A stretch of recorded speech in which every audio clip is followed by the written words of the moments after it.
Giannis Antetokounmpo's trade openness sends shockwaves. Leave Ja Morant's future in limbo as Warriors make bold push. The NBA trade landscape has shifted dramatically ahead of the February 5th deadline. Around the league, front offices are now operating under a new and powerful assumption. Giannis Antetokounmpo could be available. Even without a formal trade request, reports suggesting Milwaukee is open to listening have already begun reshaping strategies, freezing some negotiations and accelerating others. The ripple effects have been immediate, and one of the biggest names caught in the fallout is Ja Morant. According to ESPN's Brian Windhorst, Morant would welcome a move to the Miami Heat. But that door appears to have closed almost as quickly as it opened. With the possibility of Giannis entering the market, Miami has pulled back entirely.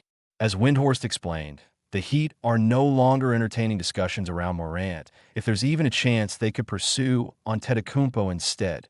Before Giannis' situation changed, Miami had viewed Morant as a potential value play. Despite averaging 19.5 points, 3.2 rebounds, and 8.1 assists this season, Morant's efficiency struggles, three-point shooting dip, injury concerns, including a lingering elbow issue, and past off-court questions had lowered his trade value. Still, the Heat were engaged. That interest evaporated the moment Giannis became a realistic target.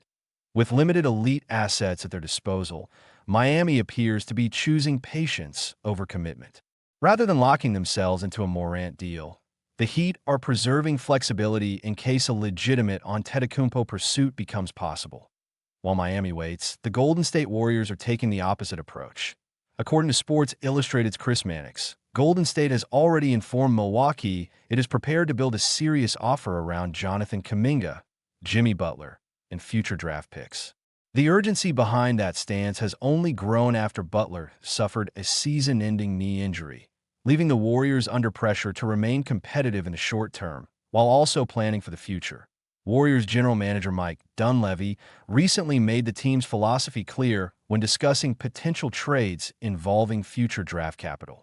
If Golden State is moving picks that extend beyond the Stephen Curry era, Dunleavy emphasized, the return must be a player capable of anchoring the franchise long-term. Antetokounmpo fits that description perfectly. At 31, he offers immediate championship-level impact while also providing a bridge into the Warriors' post-Curry future. From Golden State's perspective, that makes a costly, aggressive package worth considering, even if it means sacrificing young talent and future assets. This situation highlights a familiar NBA pattern. When an MVP-caliber player becomes even partially available, the entire market reorganizes. Secondary stars lose leverage. Mid-tier deals stall. Teams hoard assets instead of spending them. Morant's stalled path to Miami is a direct reflection of that reality. For now, Ja Morant remains in Memphis with fewer clear landing spots than expected just days ago. Miami's interest appears dormant unless the Giannis scenario collapses. Meanwhile, Golden State is positioning itself as a serious bidder should Milwaukee decide to move quickly. Where Antetokounmpo ultimately lands, if anywhere, remains uncertain. What is already clear is the impact of his trade openness. It has disrupted negotiations, reshaped priorities, and forced contenders to choose between patience and bold action. With the deadline approaching fast, those decisions are about to carry real consequences across the league.